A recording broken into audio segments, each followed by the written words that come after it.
Hello friends, मैं दीपक कुमार एक बार फिर से हाजिर हूँ आपके लिए ट्रिपल सी का एक और लेक्चर लेकर।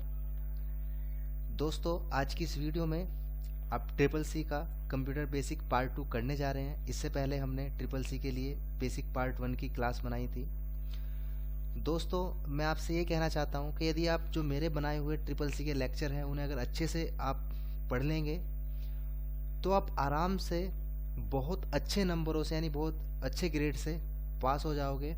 क्योंकि जो ये लेक्चर है ये डोएक के यानी कि जो अब संस्था चेंज होकर के नाइलाइट हो गई है उसके स्पेशलाइज लेक्चर्स हैं जिनको मैं आपको पढ़ा रहा हूँ। तो दोस्तों, मैं आपसे केवल यही कहना चाहता हूँ कि यदि आप हमारे YouTube चैनल आपका अपना एजुकेशन पे यदि नए हैं तो कृपया हमारे YouTube चैनल को आप सब्सक्राइब जरूर कर लीजिए और इस नोटिफिकेशन बेल आइकन को जरूर प्रेस कर दीजिए। क्योंकि दोस्तों, आपको हमारे YouTube चैनल पे एजुकेशन से जुड़ी हुई सभी जानकारी, स्टडी मटेरियल, नोट्स वो आपको फ्री ऑफ कॉस्ट मिलने वाली है और आपको बहुत अच्छे लेवल पे इस पे एजुकेशन मिलेगा। तो दोस्तों, शुरू करते हैं ट्रिपल सी का नेक्स्ट लेक्चर यानी कि computer basic part 2, computer basic भाग 2, इंट्रोडक्शन टू कंप्यूटर पार्ट 2। आपको आज कंप्यूटर बेसिक पार्ट 2 के जो भी मैं आपको बताऊंगा उसको आपको नोट करना है और अच्छे से पढ़ना है, समझना है। तो आगे चलते हैं। इस अध्याय में आप सीखेंगे कंप्यूटर के भाग, सेंट्रल प्रोसेसिंग यूनिट यानी कि सीपीयू। इनके आगे हमने ब्रैकेट में उनका अंग्रेजी वर्ड भी दिया हुआ है, आप अच्छे से इसको देख लेंगे। Input device, output device, computer के भाग, कंपोनेंट।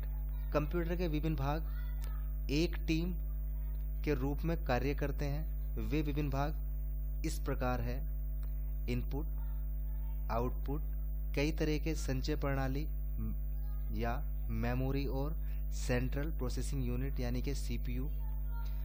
इस चित्र में आप देख रहे होंगे ये अलग अलग जो टीम है वो यहाँ पे आपकी स्क्रीन के ऊपर दिखाए जा रहे हैं। मॉनिटर है, स्पीकर है, माइक्रोफोन है, माउस है, कीबोर्ड है, स्पीकर है। ये एक टीम वर्क होता है। सेंट्रल प्रोसेसिंग यूनिट यानी कि सीपीयू। सीपीयू के 3 प्रमुख भाग होते हैं। कंट्रोल यूनिट कंप्यूटर के सारे कार्यों की देखरेख करता है। दूसरा, अर्थमेटिकल और लॉजिकल यूनिट सारे गणितीय और लॉजिकल कार्यों को करता है। और मेमोरी अस्थायी तथा स्थायी रूप से डेटा का संचय करती है। मेमोरी, सीपीयू और एएलयू यहाँ पे आपको दिखाया जा रहा है। सेंट्रल प्रोसेसिंग यूनिट यानी कि सीपीयू। सीपीयू मेमोरी आदि बस के सहायता से मदरबोर्ड पर जुड़े रहते हैं और एक डिब्बे यानी कि बॉक्स में रखे जाते हैं। बस कंप्यूटर के विभिन्न अंशों को जोड़ते हैं जिससे सूचना एक जगह से दूसरी जगह तक पहुंचती है।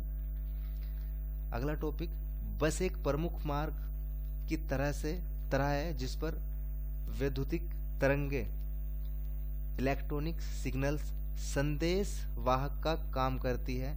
कंप्यूटर में 3 तरह के बस होते हैं: एड्रेस बस, डेटा बस और कंट्रोल बस। कीबोर्ड एक इनपुट डिवाइस है। कीबोर्ड एक ऐसा साधन है जिसकी सहायता से निर्देश और डेटा दोनों को कंप्यूटर में डाला जा सकता है। कीबोर्ड को पेरिफेरल डिवाइस भी कहा जाता है। वह डिवाइस जो सीपीयू में अलग से जोड़े जाते हैं उसे पेरिफेरल डिवाइस कहा जाता है। कीबोर्ड का आपको एक चार्ट साइड में दिखाया हुआ है, आप यहाँ पे देखेंगे। एस्केप की, function keys, numbering keys, space bar वगैरह यहाँ पे सब कुछ लिखे हुए हैं। साफ तरीके से ये नहीं दिखा हुआ, आप हमें कमेंट करके बोल सकते हैं। हम आपके लिए कमेंट बॉक्स में इसका एक स्क्रीनशॉट डाल देंगे ताकि ये आपको साफ से दिखाई दे। आगे चलते हैं। माउस का पहला पॉइंट है, यह भी एक इनपुट डिवाइस है। सेकंड पॉइंट, माउस एक पॉइंटिंग डिवाइस है जिसको आप एक समतल जगह यानी कि एक जो समतल जगह होती है, चाहे वो आपकी डेस्क हो या आप फर्श वगैरह पे भी रख सकते हैं, जो समतल जगह होती है पर चला सकते हैं और अपनी इच्छा के अनुसार स्क्रीन पर कर्सर को घुमा सकते हैं। आखिरी अगला पॉइंट है इसमें, माउस मैकेनिकल और ऑप्टिकल होते हैं। साइड में आपको माउस का स्क्रीनशॉट भी दिखाया हुआ है, जिसमें माउस में एक राइट बटन होता है, एक लेफ्ट बटन होता है और जो बीच वाला जो ये व्हील होता है यानी पहिया जो होता है, इसको स्क्रॉल बार बोला जाता है, यानी कि स्क्रॉल बटन होता है। वीडियो का पहला पॉइंट है, जब आप कंप्यूटर पर काम करते हैं तो यह देखना जरूरी होता है कि आपने क्या टाइप किया है। इसके लिए मॉनिटर का इस्तेमाल किया जाता है। नेक्स्ट पॉइंट, मॉनिटर को विजुअल डिस्प्ले यूनिट यानी कि वीडीयू भी कहा जाता है। अगला पॉइंट, इसी के द्वारा आउटपुट को देखा जाता है। नेक्स्ट, मॉनिटर टेलीविजन की तरह कैथोड रे ट्यूब से काम करता है, इसलिए मॉनिटर को सीआरटी के नाम से भी जाना जाता है। दोस्तों, यदि आपको इससे रिलेटेड कोई भी क्वेश्चन हो, आप हमसे पूछ सकते हैं। जो आपको समझ में नहीं आ रहा है उसका आप हमसे आंसर ले सकते हैं। प्लीज हमें कमेंट बॉक्स में जरूर कमेंट करके पूछिएगा। स्कैनर की सहायता से हम किसी हार्ड कॉपी की सूचना को सॉफ्ट कॉपी के रूप में संचय कर सकते हैं। और जो आपको ये सारी चीजें बताई जा रही है, इन्हीं में से ट्रिपल सी के क्वेश्चन तैयार होते हैं। और मैंने पहले भी कहा है, अगर आप हमारे इन लेक्चर को बहुत अच्छे से देख लेंगे, एक बार केवल देख ही लेंगे, तो आप बहुत अच्छे नंबर को प्राप्त कर सकते हैं। क्योंकि ये जो लेक्चर हैं ये डोएक यानी कि नाइलाइट सोसाइटी के ही स्पेशलाइज्ड लेक्चर है, जिसको हम आपको पढ़ा रहे हैं। स्कैनर दिए गए सूचना को प्रकाशित करता है, जिससे वह ऑप्टिकल इमेज डिजिटल इमेज के रूप में रूपांतरित हो जाती है, जिसे आसानी से कंप्यूटर में संचित किया जा सकता है। नेक्स्ट पॉइंट है, scanner hand held, feed in और फ्लैट बेड प्रकार के होते हैं एवं इनसे काला और सफेद या रंगीन इमेज को स्कैन किया जा सकता है। लाइट पेन, पहला पॉइंट है, यह एक कलम यानी कि पेन जैसा उपकरण है। इसे कर्सर को घुमाने के लिए प्रयोग किया जाता है। इस पेन से एक प्रकाश निकलता है जो कलम के स्थान पर निर्धारण करने में मदद करता है। इसका अगला पॉइंट है, लाइट पेन से पॉइंट किए गए प्रोग्राम को सॉफ्टवेयर चलाता है। नेक्स्ट पॉइंट, अन्य पॉइंटिंग डिवाइस जैसे जॉय स्टिक, ट्रैक बॉल का उपयोग ज्यादातर मनोरंजन के कार्यक्रम जैसे कंप्यूटर गेम को नियंत्रित करने में किया जाता है। अन्य इनपुट डिवाइस, टाइप करके डेटा इनपुट करने के बजाय हम अन्य साधनों से भी सूचना संचय कर सकते हैं।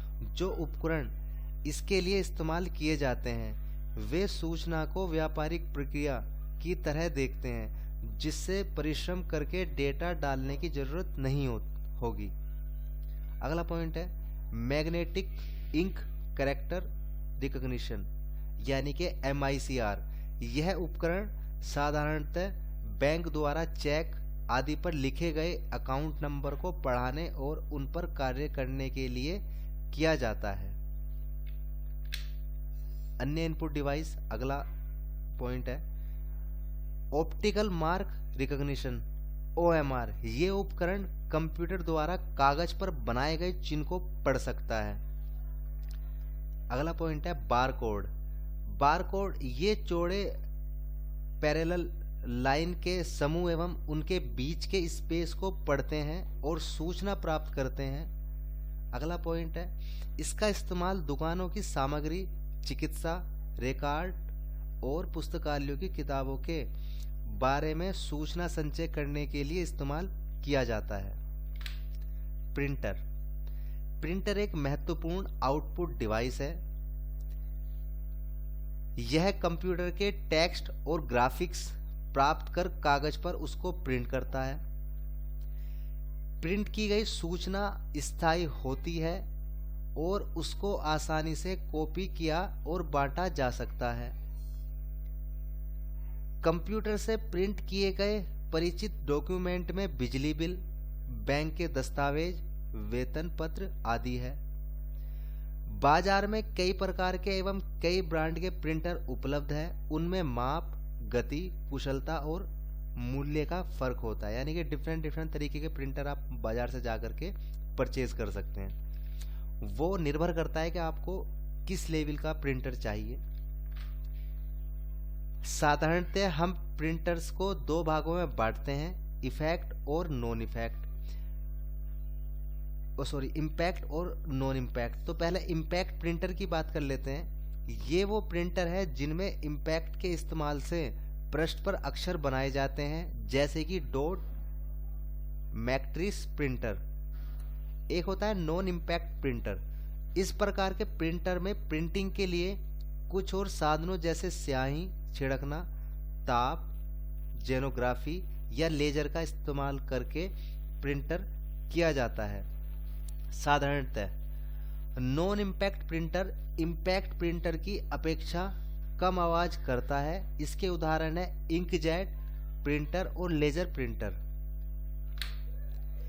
डॉट मैट्रिक्स प्रिंटर, यह एक इम्पैक्ट प्रिंटर है। यह इम्पैक्ट द्वारा शब्दों को प्रिंट करता है। यह अन्य प्रिंटर्स की अपेक्षा सस्ता होता है। इसकी गति 1.18 पेज प्रति मिनट की होती है, यानी कि ये इतनी गति पे एक पेज प्रति मिनट निकाल सकता है। इंजेक्ट प्रिंटर में स्याही को महीन बूंदों के रूप में छिड़का जाता है, जिससे कागज पर अक्षर बनते हैं। उन बूंदों को कागज पर सही स्थान पर लाने के लिए डिफ्लेक्शन प्लेट का इस्तेमाल किया जाता है। प्रिंट की गुणवत्ता यानी कि क्वालिटी अच्छी होती है, क्योंकि एक अक्षर स्याही के दर्जनों बूंदों से बनता है। लेजर प्रिंटर कैसे होते हैं, इनके बारे में बात कर लेते हैं। यह एक साथ पूरे पृष्ठ को प्रिंट करता है, यानी कि पूरे पेपर को प्रिंट करता है।